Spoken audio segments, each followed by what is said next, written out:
Welcome, everyone. Thank you for attending our fourth installment of the Business Recovery and Sustainability webinar series through the St. Louis Regional Chamber. This webinar is focused on supply chain. My name is Tabitha Saris, and I am the Vice President of Investor Relations at the St. Louis Regional Chamber. My co-moderator and the person behind the magic of this webinar is Bethany Monahan, our Director of Business Engagement at the Chamber. A few housekeeping items. Everyone is automatically muted. We encourage you to ask questions throughout the webinar. Please submit them via chat, and Bethany will read those at the end for our panelists to answer. You will also receive a copy of this presentation after the webinar is complete. Before we get started, I want to give two big shout outs to our amazing sponsors, technology partners, and Kitty Academy, who is serving St. Louis healthcare and essential businesses in this time of crisis. We appreciate you. Let's get started and meet our amazing panelists. We're going to let them introduce themselves. So Brian, on to you. Thank you and good morning, everybody. I am Brian Wenck with Flat World Global Solutions. I appreciate the opportunity, thanks to the Chamber, to participate in this business resilience webinar series. No need to go through that whole biography listed there. It makes me feel old. Although since I've started doing more of these video conferences, and how gray I'm getting, that's also making me feel old as well. I do help lead a team of great folks at Flat World, and as a logistics provider, I can tell you Flat World's been dealing with, adapting to, and helping supply chains continue to flow since actually the initial COVID outbreak in China prior to the Chinese New Year. So while stressful and at times scary, the successes are awful satisfying as well. So thanks to all of you for joining in and chipping in, and thanks again to the Chamber for having all these other experts around to answer the hard questions for me. All right, Ron. Good morning, everyone. My name is Ron Tindall. I'm the current president of the Terminal Railroad Association. I was fortunate enough to take on that role here about 3 weeks ago, so you couldn't pick a better time to step into a new job, right? I've got about 22 years experience in the rail industry, pretty much almost everywhere west of the Mississippi River. So I lead a great team of very passionate, dedicated individuals in the St. Louis area that are committed to keeping the terminal successful and taking care of our customers and providing service for the entire community. Thank you for having me. We're excited to have you. Now there's Kaylee. Morning, everybody. So my name is Kaylee Galley Rd, and I am a supply chain consultant and senior account executive with United Parcel Service. So we are definitely in the mix of all the craziness going on right now, and we are working directly with FEMA on Project Air Bridge, where we are moving lots and lots of PPE across the country. My experience before UPS included marketing and advertising, specifically the infancy stages of Google AdWords. So what all of that combined allows me to do is understand a lot of different aspects about businesses out there and help them to not only optimize their supply chains, but mitigate the risks associated with it. So on a separate and side note, I know that we all kind of have this helpless feeling right now about everything that's going on. And I want everybody to understand that there are far more hands that are going to be outstretched to help pick us back up than to push us down when this is over. And I remember feeling something similar after 9/11, that things would never be the same, but they weren't. They were better. People were stronger, they were more resilient, and they were more determined. So right now we're all at home alone together, but we're ready to flex our muscles when the doors open back up. So thanks for having me. I hope I can bring some insight that is very applicable for you in your current situation. Thank you, Cindy. Or I'm sorry, thank you, Kaylee. Now Cindy. I was so inspired. Good morning, everybody. My name is Cindy Mebruer. I am the director for the Center for Supply Chain Excellence at the Chaffetz School of Business at St. Louis University.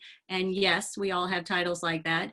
I am delighted to be here. What I do on my normal daily basis is bring to market programs in professional development, executive education, in supply chain operations and logistics. We have our integrated supply chain certificate program every semester.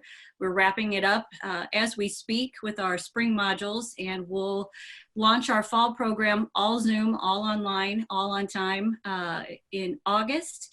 We will bring to market our Global Operations and Leadership Symposium August 3rd. We're really excited about that because we have pivoted to COVID, both the human and the corporate side of that and what we look like down the road. We also host a number of events each year, our day-long industry conference, Convergence, and so on. But what I get to do every day is sit among experts like I am this morning. I am not the expert in supply chain, but in my daily basis, I hear from them, I work with them, and I talk with them. And of late, to Kaylee's point, this is what we find ourselves doing, connecting people that need to get stuff out of India and can't find anybody, connecting people who have cylinders or hydraulics so they can keep their machines and their manufacturing open. We're connecting people who are out of work to people who are looking to hire. So if I can be of service or help going forward, please don't hesitate to reach out. That's what your universities are there for. So more than ever, we'd like to partner with you. But again, I'm grateful to be here, and I thank the Chamber. Thank you, everyone. As you can see, we have a full panel of experts that we're very excited to spend our morning with. Please remember to submit your questions via the chat, and we will answer them at the end of the conversation. So let's jump in to making work safe and keeping your customers safe. Kaylee, I'm going to have you kick this off because you represent UPS, the world's largest package delivery company. What precautions is UPS doing to ensure that the employees are safe and the customers you serve are safe at this time? So that's a really good question because we do interact with so many people on a daily basis, and we employ over 400,000 of them at that. So we are following directly with CDC and WHO guidelines. Social distancing is a must. 6 feet is held very firmly within our facilities in all parts of the operation and with our customers. We are providing PPE to our employees, our drivers, things like masks, gloves, hand sanitizer, soap, you name it, that is all accessible to them, as well as changing policies on a daily basis. So a great example of that is right now we have a temporary process in place for signature required packages. So when there's a signature required, maybe an adult signature, you've ordered a bottle of wine because boy, you are at home. Or a proposal, if you will, add to an amendment. When the driver shows up, they will look at your ID to confirm that you are 21 years old, but you will not have to touch anything that they have. They will sign the dyad board for you with your name, and in front of it, they will put an indicator that lets you know that it was a COVID-19 related signature, and they released it that way. So we're definitely trying to ensure that our customers feel safe and that our drivers that are out there every day feel safe. Great. So Brian, to kind of take us from here, innovation flows through the veins at Flat World. In fact, it's one of your core values. How has innovation played a role to make work safe for your employees and your customers? You know, it's a great point. Most important thing that we've figured out how to do is have clear, safe, transparent communication with all of our team throughout the country and even over in Shanghai, as well as receiving part of that communication and hearing what's making them nervous and not feeling safe. And then we took the opportunity working remote. I know many companies now are working remote and using our technology and our innovation to make sure that we can continue to provide the same type of services our clients really desperately need during this time, uncovering new type of solutions for them, and yet still meet what are big concerns by our teammates about the work environment and how to keep them safe. So through working remote, through leaning on our technology partners to make sure that we've got access to all of our systems globally, whether somebody is sitting and working from their kitchen table at home, or how we connect and move capacity and resource around at our locations, our different warehouse locations that obviously have to continue to operate. So I do think we can't overstate, and I know earlier, I think Ron and I chatted a little bit about this, that the importance of communication with your team, what's happening, what the facts are, how we're taking steps to address those facts, and then having that same conversation with our clients. Things like Cindy, or I guess Kaylee actually just touched on with the UPS things, making sure our clients are all aware of the impacts of the changes and things they're doing to help keep the supply chain flowing. So. Ron, did you want to add anything to Brian's comments? Yeah, I'll second exactly what he said about the communication. One thing that's very important with a situation like this, whenever there's any level of uncertainty, is you can't wait to be asked questions. You have to take the aggressive approach and let folks know up front what you're doing to handle this, how you're making changes within your organization, to give them that peace of mind that they know you're still going to be there to provide for their service needs. So the communication is a critical factor in everyday business already, but at times like this, you have to ramp it up.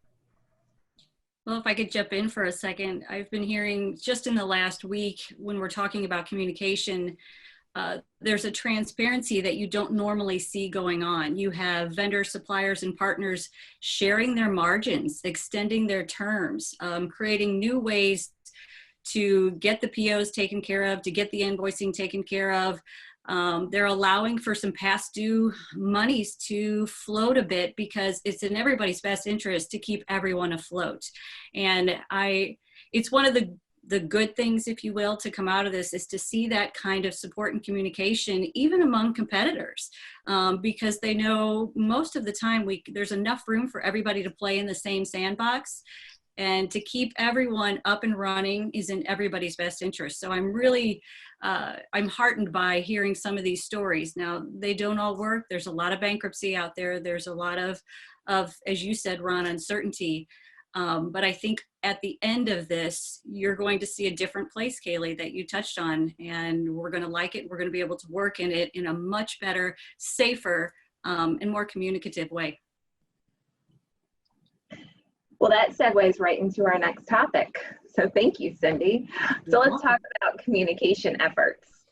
What are you seeing? And this is open to everyone. What are you seeing? What trends are you seeing for communication trends as it relates to teams and customers? And I know there's been a lot of business to business relationships that have formed from this. Can you expand upon that? Anyone? Go ahead, Kaylee. I was just going to say, just to tag on to that, it's not just folks that are working together or competing against each other, but there's also very novel approaches. When people are talking about transportation and shipping, there's no empty space on a truck anymore. There's no empty space on a container. Everything has to be far more efficient. So sweaters and jackets might be transported with, fish and produce.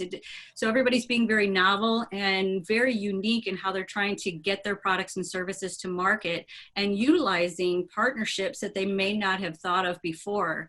And one of the roles I have in the center, again, is I bring education to market, but what I'm finding is I am more of this connector every day, and there's just a great deal, there's a value in it, but it also feels really good to find out that I've helped somebody connect with somebody to either transport or to move or to just partner in an effort that'll help keep another company afloat. So within your teams, outside of your teams, you're just seeing far more novel communication that I don't think you would normally see. And I will kind of echo that with saying that UPS we have done studies within our own customer base, and not shockingly found that about 9 out of 10 of our shippers have experienced some serious disruptions in their supply chains inability to replace items, maybe their manufacturing partners shut down, or the Amazon effect, third-party distribution was disrupted and they got cut off. But the thing that we thought was even more shocking is that there are very few that are taking any steps to do anything about it. So we are aggressively pursuing getting out information to our customers and to potential customers, because if you look at it, basically everybody is a customer of UPS, FedEx, post office, right? We don't realize that or think about it that way, but we are. So we're talking with them about ways that they can adapt and change quickly to this environment that's changing on a daily basis. You know, I'll give you a real world example that just stresses the importance of communication between customer, between vendor partners, between carriers, between global partners. We had a consumer product that we help manage the supply chain that comes from the UK on a daily basis. And every day it gets flown in with one of our carrier partners, and it's brought into one of our facilities where we process it, and we then in turn put it into another carrier partner for residential delivery right to the consumer. What a lot of people didn't think about when it first started happening was when flights started getting canceled and passenger airlines started shuttering their fleets, I think up to 80% of them now. Well, what travels in the bellies of those airplanes are consumer goods like ours. And suddenly the flights that we depended on every day to bring these goods in were not available. And that's not acceptable for a company that does consumer goods direct to the consumer like we're looking for, where they need whatever the prescriptive item is, they need it. And so we had to start talking very quickly with not only the client, but carrier partners all over, to the point where at some point for a while, I know we were flying it in through Canada and we were using other carrier partners to get it into the US to do.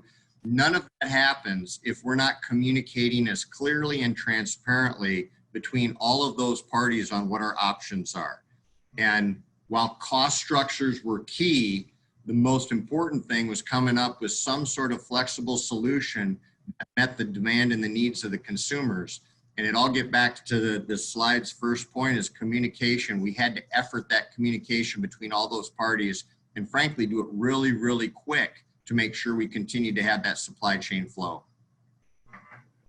Brian, to speak to that same point, I will say one thing that we've done on our side is added 44 new aircraft to our fleet, which gives us an expanded capacity of 10 million pounds. It's desperately needed right now with all of the restrictions, cutbacks on the, like Brian alluded to, the passenger flights that people don't understand carry cargo in the belly. If I might, I was looking at some of these questions, and the one from Jim Maxwell seems appropriate to this particular conversation. He's talking about reshoring and what that looks like for supply chain going forward. And I would have to say that I think those conversations had been going on prior to COVID. When, if you recall, there was already some disruption in supply chain with trade and tariffs and some conversations back and forth before this impacted. I would encourage you to look up Rosemary Coates in the Reshoring Institute. She's been here to St. Louis and she's been a keynote speaker for us. And she speaks to that directly about some of the pains and gains into reshoring, bringing manufacturing and whatnot back to the States. We don't know what the data is going to show us post-COVID. I think there will be definitely some very hard, long, strong looks at reshoring, at least pieces of the supply chain and the manufacturing, which will be very interesting to see. And of course, will be a very good thing as we look to shore up our economy. But like I said, I would encourage you to look up Rosemary Coates and the Reshoring Institute. A lot of data on that site, real-time data, companies who are in the process of doing so, who have done so, and so forth. You'll really find it fascinating.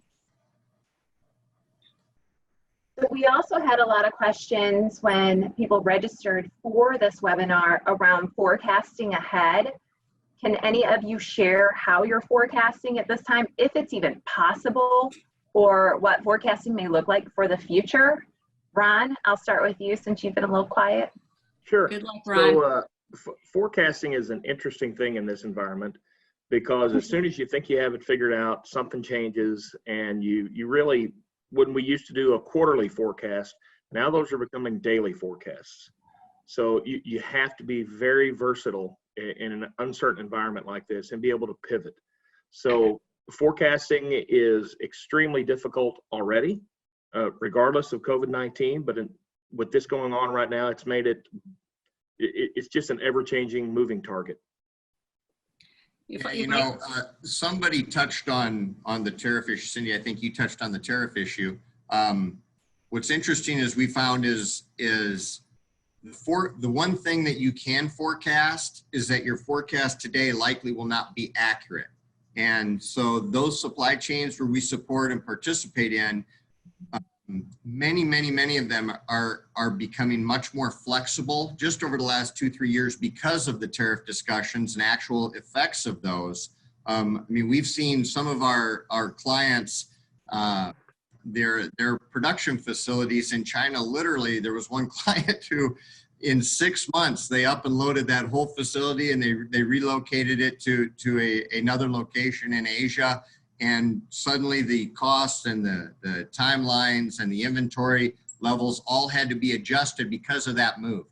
A lot of our clients, the most important thing about their supply chain as it relates to the forecast is it needs to absolutely have diversionary flexibility when that's going to be needed. And I think that is going to be a key, especially after this situation.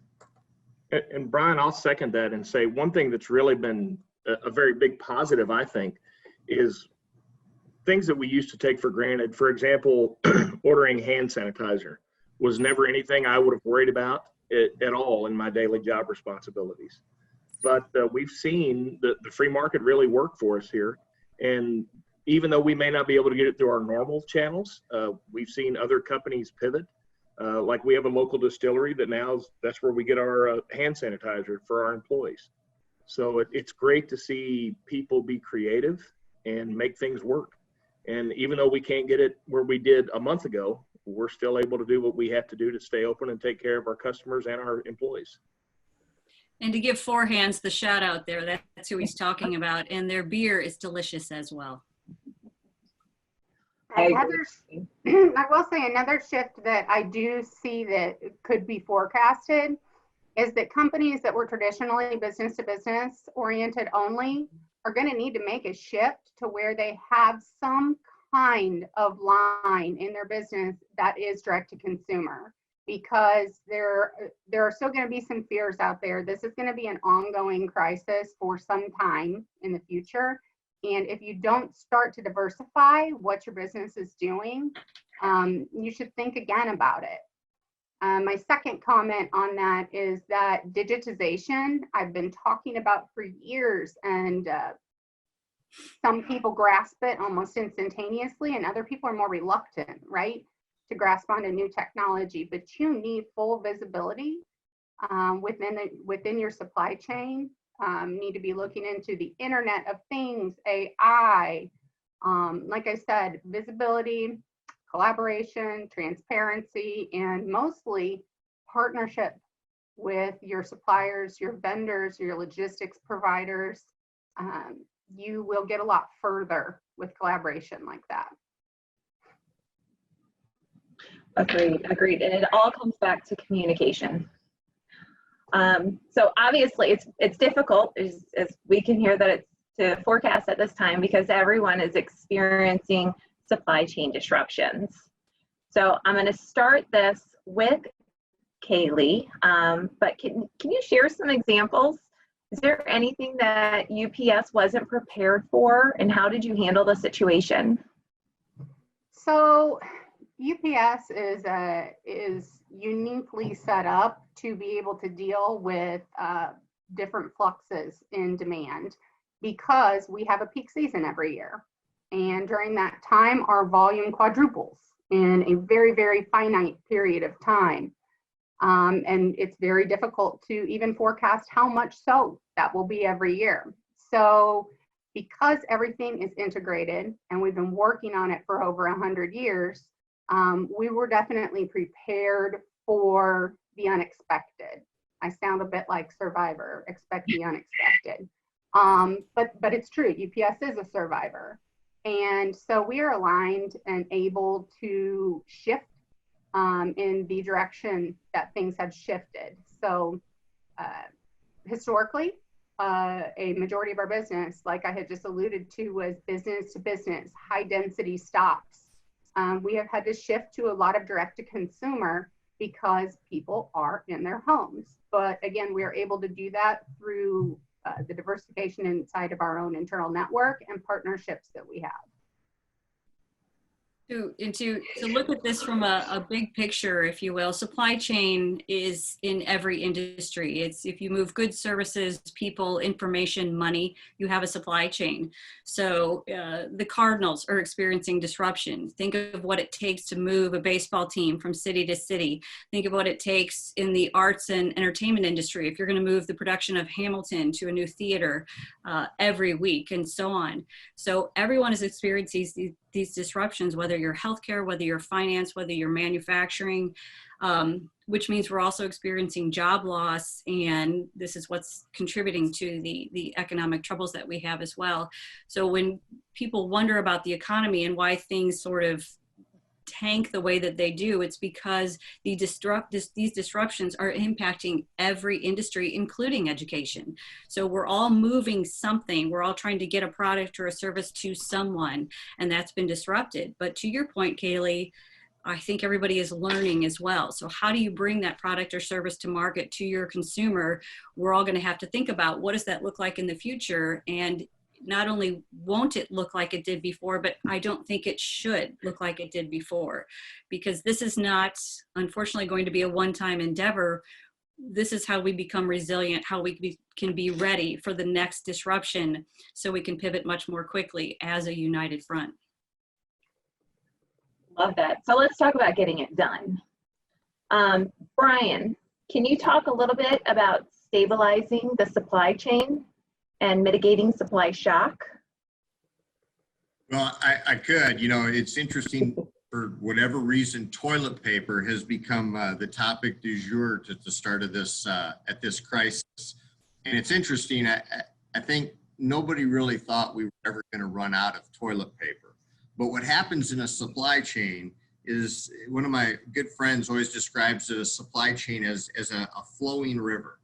And if all of a sudden there's a diversion to that water, or we decide to have a really big pothole and a lot of that water goes in there, that river slows down, it stops, it gets diverted. Or if a dam goes up, it all stops. And what happens when a supply chain, when you stop a supply chain, or for whatever reason you drain that supply chain, it takes a while to adjust and address it. And I use toilet paper. A low margin commodity like toilet paper that doesn't have a lot of money to be made, they thrive on the efficiency of having it when it needs to be sold, when it needs to be pulled out of that store, but not having a lot of money tied up in inventory waiting for it. So it's that stream coming downstream. And when all of a sudden everybody takes it, there's enough there all the way back to the manufacturing of it. There's the efficiency is to only manufacture what you know you're going to use. So when all of a sudden something happens and takes up that demand, that's a shock to the supply chain. That doesn't mean it's not going to come. It's just going to take a while to come through. Same thing happened early on in Asia when this first happened. All of a sudden, normally Asia shuts down their manufacturing for Chinese New Year for maybe a week, 10 days. This all of a sudden lasted 6 weeks. So once they went back online, now what it was is everybody's orders were being produced and they were getting shoved out and moved into the supply chain at once. That was the same type of shock. So the key is to communicate, back to the previous slide, with clients, with carriers, with partners. Where do we have capacity? What is the most important product that they have, and what is the true timeline that they need it somewhere, and then figuring out which modal shift to address it so the supply chain continues, even though maybe we're not using ocean anymore. Maybe we are using flying it on either commercial or cargo flights, but using a modal shift to keep the supply chain going as smooth as you can and understanding that that probably has cost impacts. I mean, I'm thinking, and I won't name their name, but I'm thinking of one client right now who has had to change their supply chain, what they normally bring in via ocean at a lower cost, in order for them to stabilize their own supply chain, to keep factories running, people employed. They now have to fly in that. Well, that's a greater cost. But what they do is they weigh, what is the greater cost if I can't keep those people employed, if I can't keep that plant manufacturing, and all of a sudden somewhere down the road, I can't sell product that creates revenue back to keep this whole thing going. So I think a lot of it is that communication about what really do we need to do to keep not necessarily the product moving like it has been, but to keep the supply chain going that's needed. Great answer. Does anyone have anything that they want to add? No? Okay, how about that kind of filtered into transporting available inventory as well? How about shaping the demand? Ron, how has that changed for TRRA? Well, with what we do, we haul everything. So we haul the finished products. We also haul those parts. We're part of the supply chain for the items that are used to make the finished products. So for us, we haven't seen a big change as of yet. We saw a lot of what Brian mentioned. There was an initial slowdown. And then after things started to ramp back up and people made some changes, we saw a big increase, a bubble, so to speak. And now it's starting to level out a little bit. So I think that's one thing to remember is as we come out of this, we've really got to be strategic in how we do it, because you're going to create a lot more issues. If we try to ramp up too quickly or do too much at once, there is a high risk that supply chain is, to use his terminology, is of a river that it could flood. So that's also something we don't want to happen as we move forward. As far as demand, you're still seeing demand for most products in the market. I can tell you that we're seeing a reduction in automotive parts and finished autos, but for the rest of our business, we're still seeing it relatively healthy. I have to wonder, and this may be more of a question than an answer when talking about shaping demand, if down the road just in time starts to look a little bit different. Has the consumer become too used to or too infatuated with, I need my toilet paper, my eggs, my book right now, and I need a drone to drop it off in the next 15 minutes. So can we, as leaders in our respective industries, or should we be shaping that demand to decelerate that expectation? Because I have to wonder too, Brian and Ron, both what you just said, when you're talking about toilet paper and the whiplash effect and how that hurts your supply chain up and down and ultimately hurts the whole system. So how do we shape that demand? I mean, I'll plug universities and say education, and I think that's key, but can we shape consumer demand by how we operate? And should we do that? Because we want to get the business back up and running. We want to sell more. We want to get more product out. But is it something that we do slowly so we can sort of reshape what that just-in-time looks like and what just-in-time needs to be and for what particular products? And as we change, one thing I'm not sure a lot of folks are thinking about is, Brian mentioned it, the cost. You know, when he mentioned going from sea to air, it really added to the cost. And I keep getting questions and hearing questions about excess capacity. And most businesses don't have a lot of excess capacity. Most well-run businesses don't. Mm-hmm. So if we're going to add excess, there's a cost that comes associated with that. So as things change, we should all be prepared that what was normal a month ago is not the new normal. So something that we are seeing with our customers is there are some proactive steps that they're taking, and several of them have offered up different ideas of what they're doing to set themselves up for success. So some of our customers are stockpiling inventories. So it's whether they're expecting shortages of supplies or a bounce in demand for their finished goods post-epidemic. Several companies are looking to position themselves for success in either scenario. Then we have customers, like I've alluded to already, that are going direct to consumer. So if distributor disruption has been happening for them, some businesses have just decided, okay, we are going to build a direct path to the consumers to ensure that they can access these products no matter what. They are also diversifying supplier and manufacturer networks. So rather than relying on a few businesses for operations, some shippers have noted to us that they are looking for alternative domestic solutions to kind of bridge that gap in the short term. And then potentially those can become valuable long-term partnerships. To go along with that, we also see supplier redundancy. So several customers of ours have noted a concern for putting all their eggs in one basket, which you generally hear when it comes to building a portfolio financially.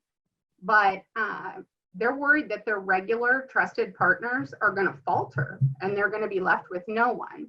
So they're beginning to build contingency and backup plans and kind of spread the purchasing around a little bit, just in case there is the necessity for a full pivot.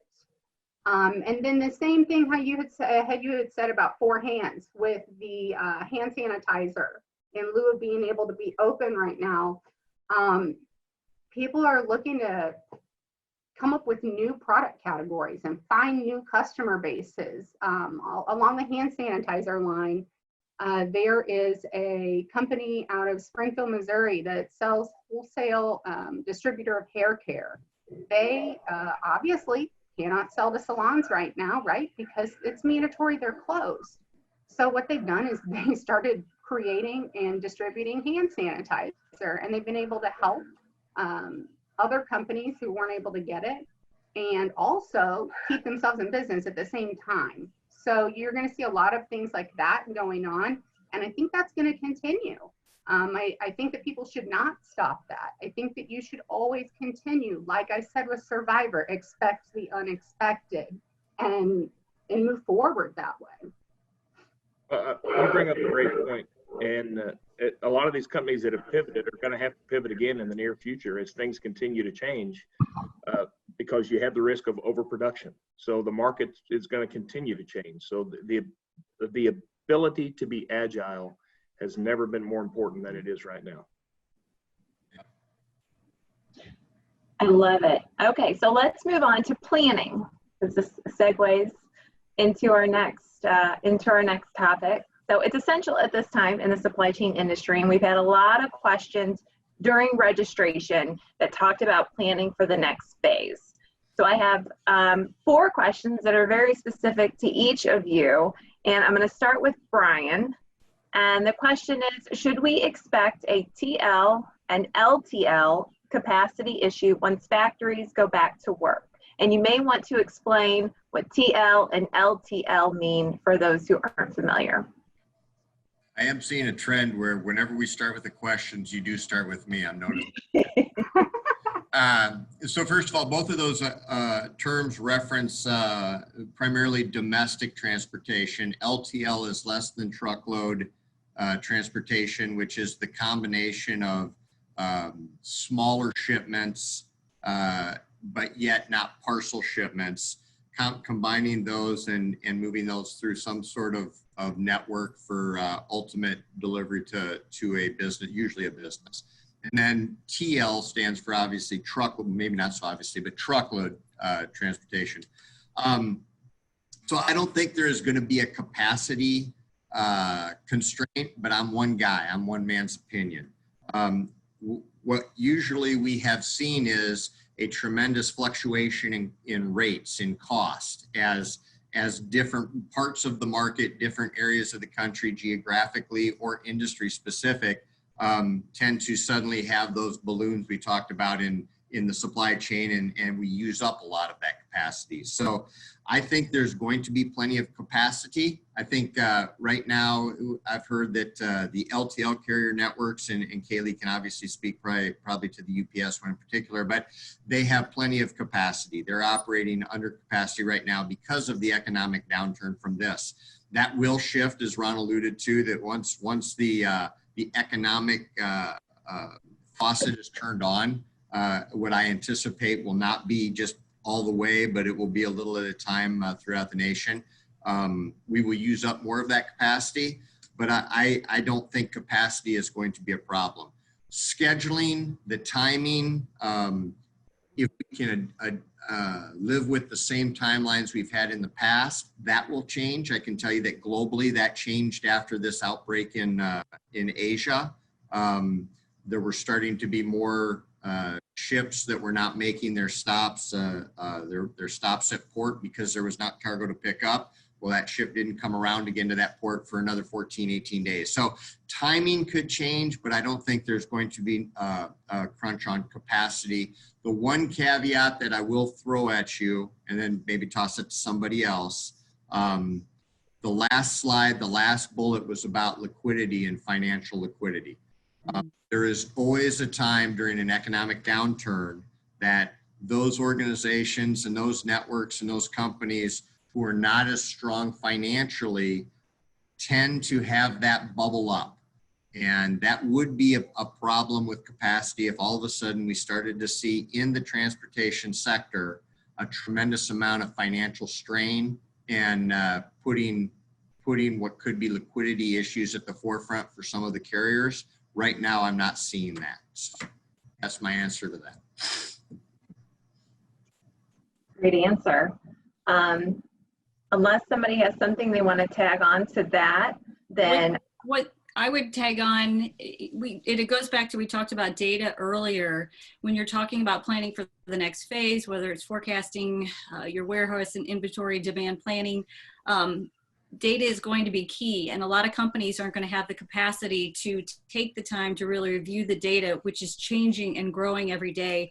And as a plug for not just SLU, but everybody here in St. Louis has the great fortune to work and live among a number of universities that can help with that. We bring in students to take a look at your data, whether it's big data, look at those trends, look at those behaviors, and help you make applicable sense out of the data that not only you're getting, but the data that we're getting.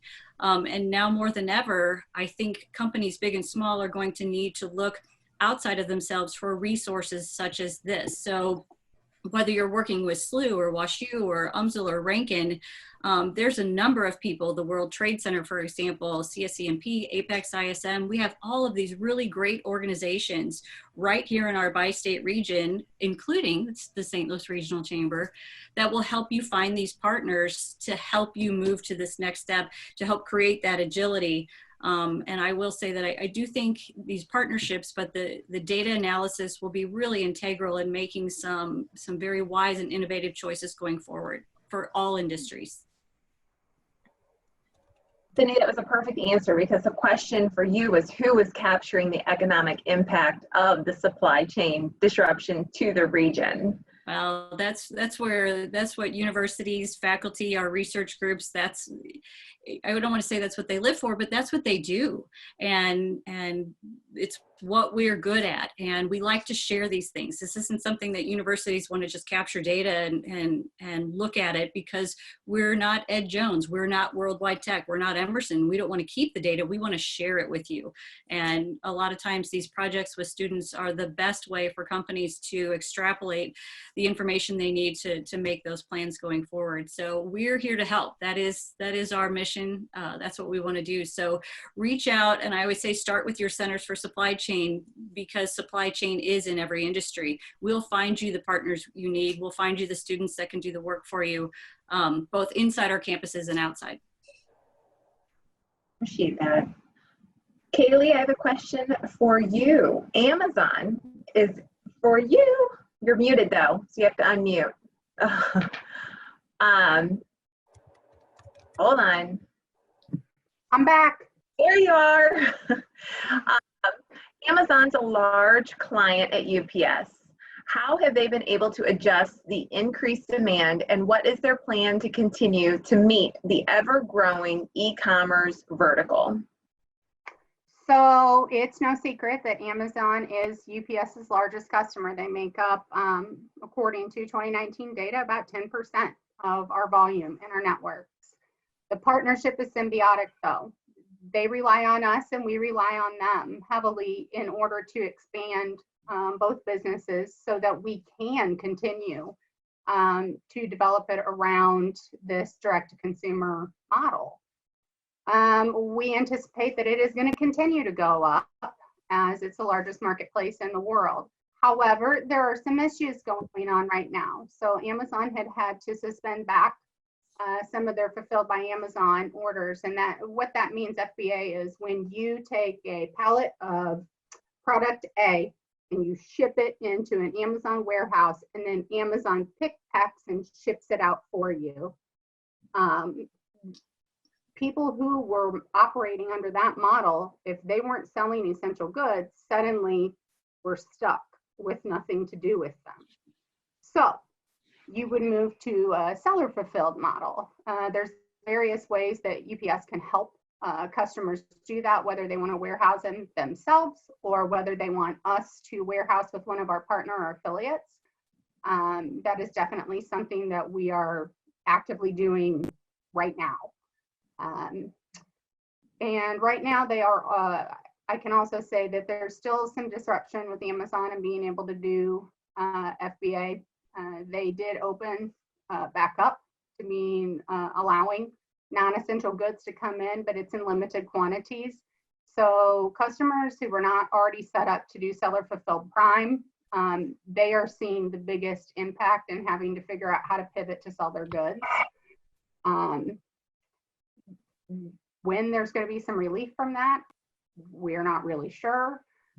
But we definitely have a suite of solutions to continue to help, and we have invested billions of dollars in the infrastructure of our company to continue to meet the demands of growing e-commerce.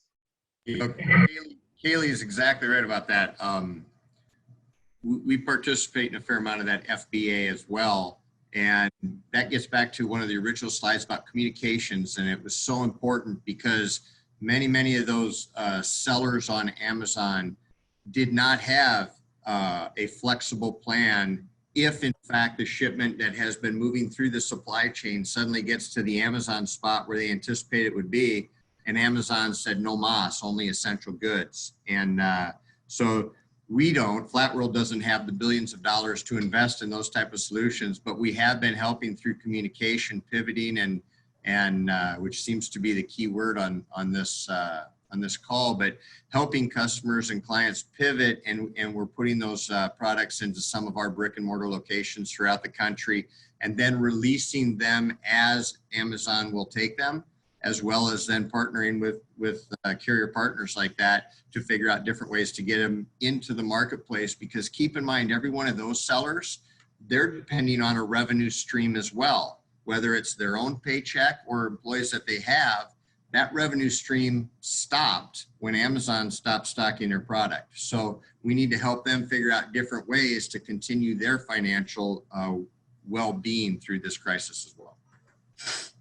I definitely can tell you that I've been encouraging for years for customers, shippers, to take control of their own inventory and don't let anyone else decide your fate with your product.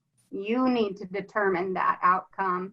And COVID-19 is an extreme example that no one expected to prove my theory right. And I've fielded several phone calls from people that say, thank you for encouraging us to take control of this, because you need your own data, you need your own product, and you need to be able to decide what you can do flexibly to mitigate the risks associated with using one platform. So while I still see Amazon being an extremely valuable tool and marketplace for direct to consumer, and I mean truly business to business is growing on in that model as well, I foresee a huge shift in shippers taking back control of their own destinies after the pandemic has passed. So I know there's a lot of questions in the chat. Before we jump into that, the last question we received from registration was diving into second and third tier supply chain strategies. Ron, can you talk a little bit about that? Yeah, I can. The example I mentioned earlier sort of goes hand in hand with this, where different companies have learned to do things different to supply the current need. Again, the hand sanitizer. So what we've all learned is you can't put all your eggs in one basket.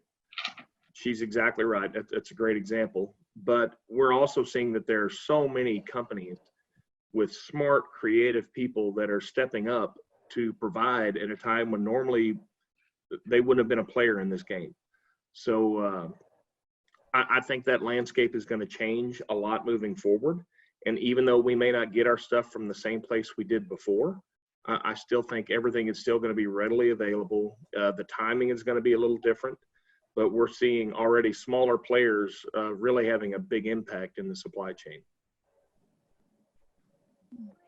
All right, I'm going to turn it to Bethany to answer or to ask some of the questions that we have in our chat. We have about 10 minutes left. Great. And while I have 3 questions that I'm going to be asking the team, but if anyone else on this call has a question, please feel free to still submit it in your chat right now. The first question is from Nicole. Nicole wants to know, what are some ideas to redistribute food from being destroyed on farms to food banks, hospitals, etc.? What needs to change about the current supply chain? So there's some obvious issues with food. This is something that I'm personally somewhat passionate about because you hate seeing the videos of all this milk dumped and turning the Brussels sprouts back into the dirt, right? The problem with it is with the food banks is that it's perishable, and food banks cannot get through that much perishable product in that quickly of a manner before it spoils. So that's the issue with the food banks. The second issue to pivot initially on it is that packaging requirements and labeling requirements are very different for bulk commercial type orders than they're going to be for a direct to consumer individualized type order. So it's a much broader issue than just the supply chain alone or making a sudden move. One thing you are seeing though is that there are some co-ops out there that are combining different farmers together, for a lack of better terms, and saying, all right, you grow tomatoes and you grow lettuce and you grow spinach and you grow peas. And they're putting these into boxes that are fresh boxes. So they're going to be similar to delivery boxes you see from like Green Chef, Home Chef, Blue Apron, HelloFresh, things like that, but they're going to be produce boxes. So you are seeing shifts like that. But when it comes to meat and when it comes to dairy, you're going to find it very difficult to pivot on a dime just because of the labeling and packaging requirements by the FDA. You know, I would throw one thing in there, and I am not an expert when it comes to food supply chains, but I did have a really interesting comment just this week come up that a key to that is collaboration and the communication. She mentioned the word cooperation. If we all remember, that's how co-ops in the agricultural states got started in the first place. Mm-hmm. Farmers banding together, working together to figure out better ways to move their grain, to market their grain, to move their grain to another step in the supply chain. And I would say that while it's not going to happen quickly and it doesn't pivot on a dime, as Kaylee just said, the most important thing is the collaboration and the communicating about it, because that's what started all the co-ops in the first place years and years and years ago to move grain. So. Well, and to your point on that, I mean, we were already aware of food deserts in and around urban areas and so forth. I am hopeful, I'm not here to give an answer to this, but I am hopeful that, to your point, Kaylee, when you talk about seeing milk dumped out or grains being dumped or Brussels sprouts moved back into the dirt along with carrots or whatever, but you know that there are these areas that are really suffering because they can't get to the lines for the food donations and Feed America and all these other things. So I'm hopeful this co-op movement will continue, and perhaps that's in some ways that's where state and local governments can get involved and work with some of these food producers and so on to create not just a surplus, but to fill in some gaps we already had that COVID is unfortunately really bringing to light. Thank you. 2 more questions. The next one is from Paul. He says, do you believe this will shift organizations to view being adaptable as more important than just being efficient? I I think it 100%. absolutely will. Efficiency is what we all strive for in any business. You want to affect your bottom line. You work on efficiency first. But adaptability and agility, this is proven, is critical. And if you don't have a backup plan, and I don't just mean one backup plan, you better have 4 or 5 backup plans because things are going to change. So I think this is proving that out for a lot of other industries. Now, us in the rail industry, we don't have the option of not running. We have to maintain service to our customers. So we have a lot of practice at planning for events. Now, this is a unique event. It's unlike anything we've ever seen before. But a lot of the same planning that goes into, let's say, if a hurricane is coming into the Gulf Coast and you have to plan how to manage your supply chain through that, a lot of the same tools are in practice. So it's good to see other industries get the value out of this. And I think they're finding out that agility and being able to adapt it's got to be critical moving forward. Yeah, I'd agree. I would say organizationally, every great organization wants to be better tomorrow than they were yesterday. And the best way to do that is to learn. And another great example, I can tell you that I personally was involved in helping one of our clients during the Katrina event that you just spoke about on the hurricane, on how to get some goods into that type of a situation at the time, working with FEMA. I personally learned from that experience that has helped us in this experience. So I think the question is great, but it's almost intuitive. Every great organization is going to have to learn from this, and what we are learning is exactly that. Great. All right, last question from Reed Miles. What role will blockchain technology play in data management and transparency? Well, that's hard to say, and I wish some of my friends over at IBM were here to answer that. If you know Ed Corno, or if you don't, find him, but he's a blockchain guru with IBM. The transactional tools that you have within that system, they can be very helpful. It's hard to say what makes it different during COVID outside of traceability and trackability. But it's technology tools like that, I think, that are going to be important going forward anyway. To kind of pivot on to what Kaylee was saying earlier, technology is our new friend. Business models are changing. So any tool that makes sense for your business is going to be, and it's going to help you adapt and be efficient and be lean, all of these things at the same time. You just have to figure out the right tool for you. So again, I can't be the expert on that, but there are experts out there. So I would reach, if you're interested in blockchain, give me a call, send me an email, and I'll hook you up with some people that really know how to use it, know when to use it, and can help you integrate that if it's something you're interested in. I agree with you, Cindy, on the fact that analytics and your own analytics, Yeah. plus your vendors, your suppliers, your carriers, all of that combined in this digitization is imperative in order to be able to be flexible moving forward. And if you don't do it, you're already behind if you haven't. So I would encourage everyone out there during this time to really sit back and take a look at your entire supply chain. And if you need help, reach out for help. Get an executive level logistics analysis on your business and find out where there's places that you're doing well and places that you have room for improvement. And if you do not already have a supply chain manager or director within your organization, I strongly encourage you to hire one. Mm-hmm. Great ending, Kaylee. Great ending. Thank you, everyone, to all of our panelists, Brian, Kaylee, Cindy, and Ron, and to Bethany, Kelly, Mary, and Brittany at the Chamber for organizing this webinar. It will be sent out after we conclude.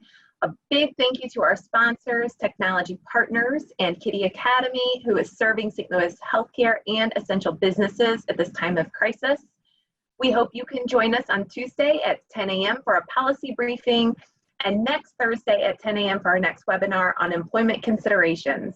You can find the details and register online at the St. Louis Regional Chamber's website. Thank you, everyone, and have a great day.